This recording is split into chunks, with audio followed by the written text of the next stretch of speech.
A'udzubillahi minasyaitonirrajim. Bismillahirrahmanirrahim. Alhamdulillahirabbil alamin. Wassalatu wassalamu ala asyrofil anbiya'i wal mursalin wa ala alihi washabbihi wattabi'in.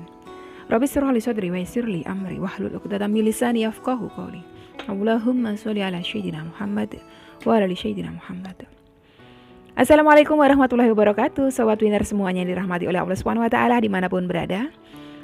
Saya mendoakan semoga sobat winnerku semuanya selalu dalam keadaan sehat walafiat, dilimpahi rezeki yang halal, yang berkah, yang thayyib, yang manfaat. Semoga sobat winnerku semuanya yang saat ini mungkin masih terlilit amanah-amanah hutang, baik riba maupun non-riba. Semoga Allah segerakan kita semuanya terbebas dari hutang, baik itu riba maupun non-riba, dengan cara-cara Allah yang mudah. Tanpa harus menggali lubang yang baru, tanpa harus menyentuh kembali riba, tanpa harus menjual aset, tanpa harus direndahkan, dicaci maki, dikuncing, diolok-olok, dihina, diintimidasi, ditekan oleh manusia lain. Semoga sobat winnerku semuanya yang saat ini mungkin sedang menghadapi kesulitan-kesulitan hidup, semoga Allah bukakan pintu-pintu kemudahan. Dan untuk sobat winnerku semuanya yang saat ini mungkin sedang bersedih hati, semoga Allah angkat kesedihannya, Allah gantikan dengan kebahagiaan. Buat sobat winnerku semuanya yang saat ini mungkin masih belum memiliki pasangan hidup, semoga Allah segerakan untuk menuju halal bersama dengan jodoh yang terbaik dari sisi Allah Subhanahu wa taala. Dan untuk sobat winnerku semuanya yang saat ini masih belum memiliki putra-putri, semoga Allah karuniakan putra-putri yang soleh solehah. Untuk sobat winnerku semuanya yang saat ini masih berkutat dalam dosa riba, semoga Allah sentuh hatinya dengan hidayah sehingga mau berhijrah meninggalkan riba untuk selama-lamanya. Dan untuk sobat winnerku semuanya yang saat ini sedang berhijrah, semoga istiqomah hijrahnya. Semoga sobat winnerku semuanya yang saat ini mungkin memiliki hajat seperti saya, ingin berangkat haji maupun umroh, semoga kita semuanya disegerakan Allah untuk bisa sampai ke tanah suci menjalankan ibadah haji maupun umroh. Amin. Amin ya robbal alamin.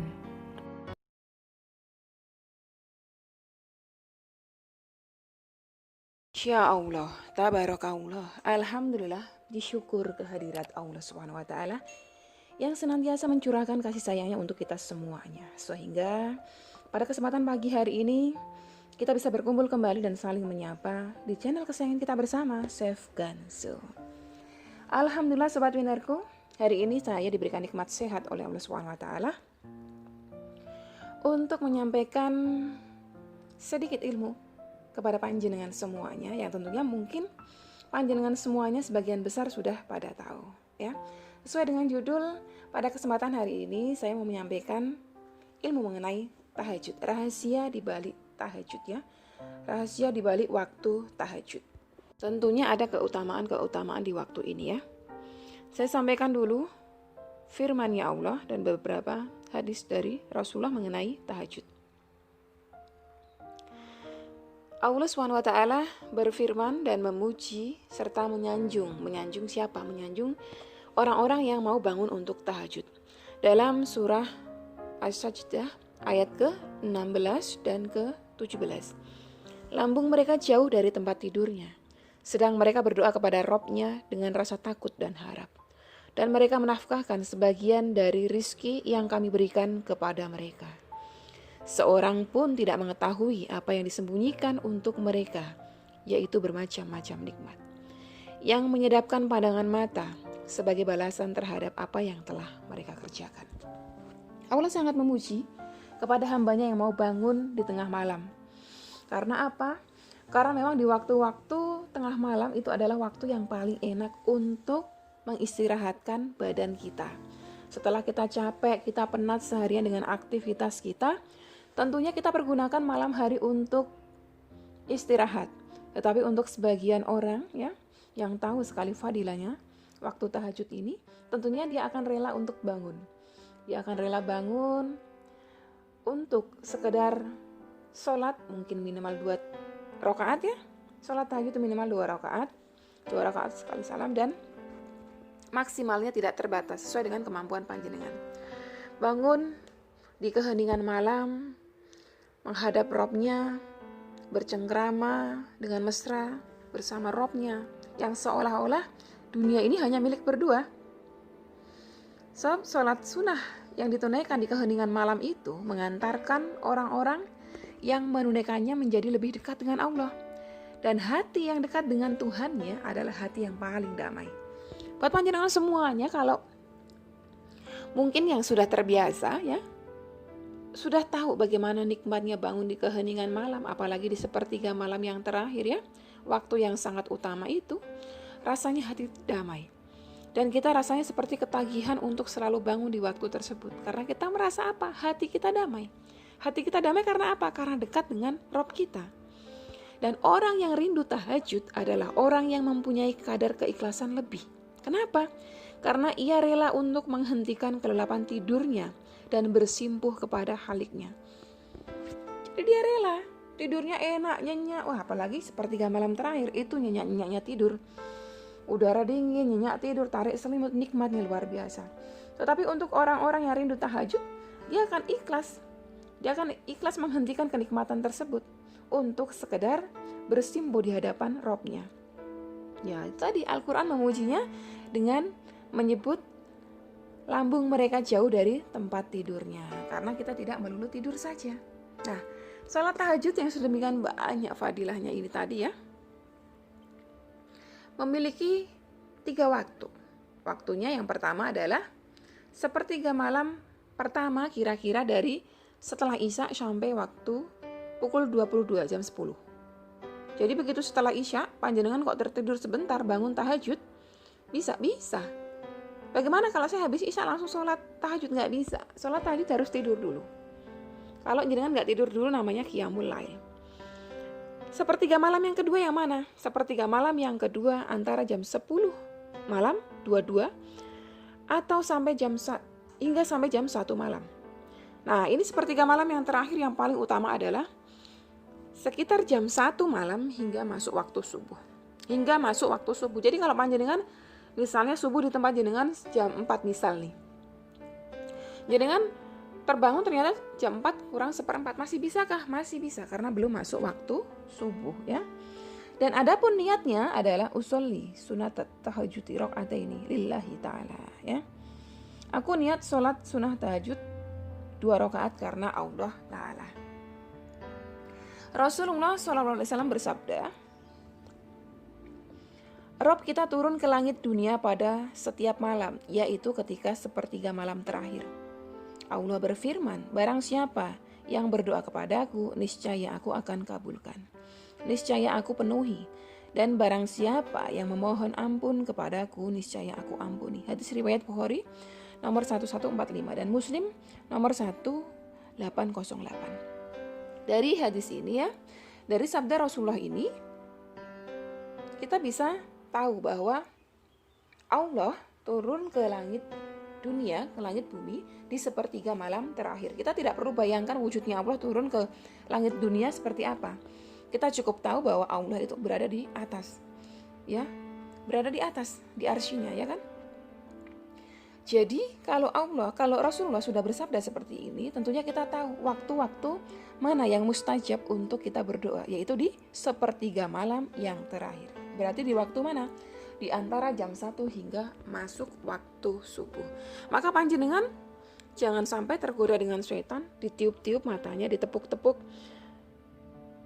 jidatnya ya kan, keningnya dielus-elus supaya terlelap tidur terus. Rasanya mau bangun malas banget. Ingat, kalau panjenengan rasanya malas seperti itu, panjenengan langsung ingat saja sabda Rasulullah. Rasulullah bersabda bahwa Allah turun di langit dunia di sepertiga malam terakhir. Ini waktunya saya harus bangun. Saya waktunya harus menghadap, bersimpuh di hadapan Rabb saya Allah. Ini waktunya saya harus memperbanyak doa saya. Karena waktu inilah waktu yang sangat mustajab. Rasulullah SAW bersabda, salat yang paling dicintai Allah adalah salat Nabi Daud alaihissalam. Dan puasa yang paling dicintai adalah puasa Nabi Daud alaihissalam. Beliau tidur setengah malam, bangun sepertiga malam, dan tidur lagi seperenam malam, serta berpuasa sehari dan berbuka sehari. Jadi Rasulullah bersabda, Nabi Daud melakukan sholat malam di sepertiga malam, dan beliau lebih banyak bangun di waktu-waktu malam, di sepertiga malam daripada tidur. Kalau panjenengan bisa melakukan keduanya ya, yang tentunya sholat wajib itu adalah utama. Melakukan keduanya, sholat tahajud di sepertiga malam, melakukan puasa sunnah ya, puasa sunnahnya Nabi Daud, sehari puasa, sehari tidak, sehari puasa, sehari tidak. Insya Allah panjenengan menjadi hamba yang paling ikhlas. Firman Allah dalam surah Al-Isra ayat ke-79. Dan pada sebagian malam hari bersolat tahajudlah kamu sebagai suatu ibadah tambahan bagimu. Mudah-mudahan Rabbmu mengangkatmu ke tempat yang terpuji.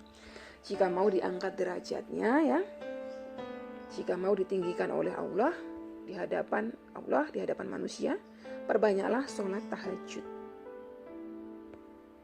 Dari Abu Hurairah radhiyallahu anhu berkata, Rasulullah SAW bersabda, puasa yang paling utama setelah puasa Ramadan adalah puasa pada bulan yang Allah muliakan, bulan Muharram.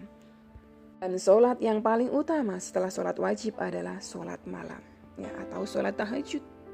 Firman Allah dalam surah Al-Muzammil ayat ke-6.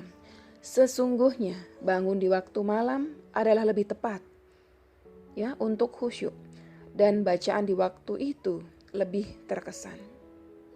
Firman Allah dalam surah Ali Imran ayat ke-17, yaitu orang-orang yang bersabar, yang benar, yang tetap taat, yang menafkahkan hartanya di jalan Allah, dan yang memohon ampun di waktu sahur. Di waktu sahur artinya sebelum masuk waktu subuh, di waktu tahajud. Lagi firman-Nya Allah dalam surah At-Tur ayat ke-48 hingga 49. Dan bersabarlah dalam menunggu ketetapan Rabb-Mu, maka sesungguhnya kamu berada dalam penglihatan kami, dan bertasbihlah dengan memuji Rabb-Mu ketika kamu bangun berdiri, dan bertasbihlah kepadanya pada beberapa saat di malam hari dan pada waktu terbenam bintang-bintang di waktu fajar. Berarti di waktu apa? Di waktu tahajud. Sangat banyak sekali firman-Nya Allah dalam Al-Quran yang terkait dengan sholat malam atau sholat tahajud ini ya. Begitu banyak firman-Nya Allah di situ menandakan bahwa waktu tahajud adalah waktu yang sangat-sangat utama, yang sayang sekali kalau kita lewatkan begitu saja tanpa memuji Allah, tanpa memohon ampun kepada Allah, tanpa berdoa yang sebanyak-banyaknya kepada Allah Rabb kita. Jadi panjenengan semuanya barangkali saja masih ada sobat winarku yang masih belum terbiasa untuk bangun sholat tahajud. Panjenengan mulailah belajar dari malam ini, panjenengan buat alarm ya, supaya panjenengan terbangun, atau mungkin panjenengan minta dibangunkan sama pasangan hidup panjenengan atau putra-putri panjenengan, atau kalau panjenengan sudah terbiasa, panjenengan bangunkan juga putra-putrinya, panjenengan bangunkan suaminya untuk diajak sholat tahajud, karena begitu banyak keutamaannya. Seseorang yang terbiasa bangun sholat tahajud ini, Allah akan selalu bangunkan. Bahkan untuk para wanita ketika sedang haid, kalau dia sudah terbiasa bangun di waktu tahajud, Allah tetap akan bangunkan. Betul, Allah tetap akan bangunkan. Seolah-olah Allah Rabb kita rindu kepada kita yang setiap sepertiga malam selalu menghampirinya, selalu datang kepadanya, memohon ampun kepadanya, memohonkan semua hajat-hajatnya, memujinya. Allah selalu bangunkan. Karena apa? Karena itu tandanya Allah sayang kepada kita, Allah rindu kepada kita. Mana ini hambaku Fulana binti Fulana yang selalu bangun, kenapa belum bangun? Ya, akhirnya dibangunkan Allah, walaupun dalam keadaan haid. Lalu bagaimana dengan wanita yang haid? Kalau panjenengan sedang haid, tentunya tidak bisa melaksanakan sholat tahajud. Panjenengan cukup duduk ya, di dekat mihrabnya panjenengan, tidak perlu di atas sejadah, duduk saja ya, di kursi, panjenengan menghadap kiblat, panjenengan berbanyak zikir, memuji Allah ya, memuji asmanya, memohon ampun dengan beristighfar sebanyak-banyaknya, bersolawat kepada Rasulnya, lalu kemudian berdoa, mintalah ampunan, mintalah apa saja yang menjadi hajat panjenengan semuanya.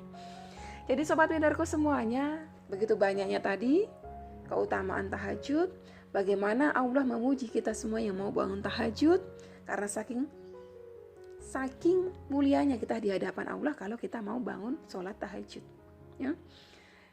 Jadi sobat windarku semuanya, setelah tahu ini, semoga panjenengan semuanya disentuh hatinya dengan hidayah oleh Allah SWT untuk berniat mulai nanti malam saya akan bangun sholat tahajud ya. Perbanyaklah berdoa di waktu sepertiga malam yang terakhir. Niscaya Allah pasti akan kabulkan. Oke, sobat readerku semuanya, sampai di sini dulu video kali ini. Semoga bermanfaat buat panjenengan semuanya. Wassalamualaikum warahmatullahi wabarakatuh.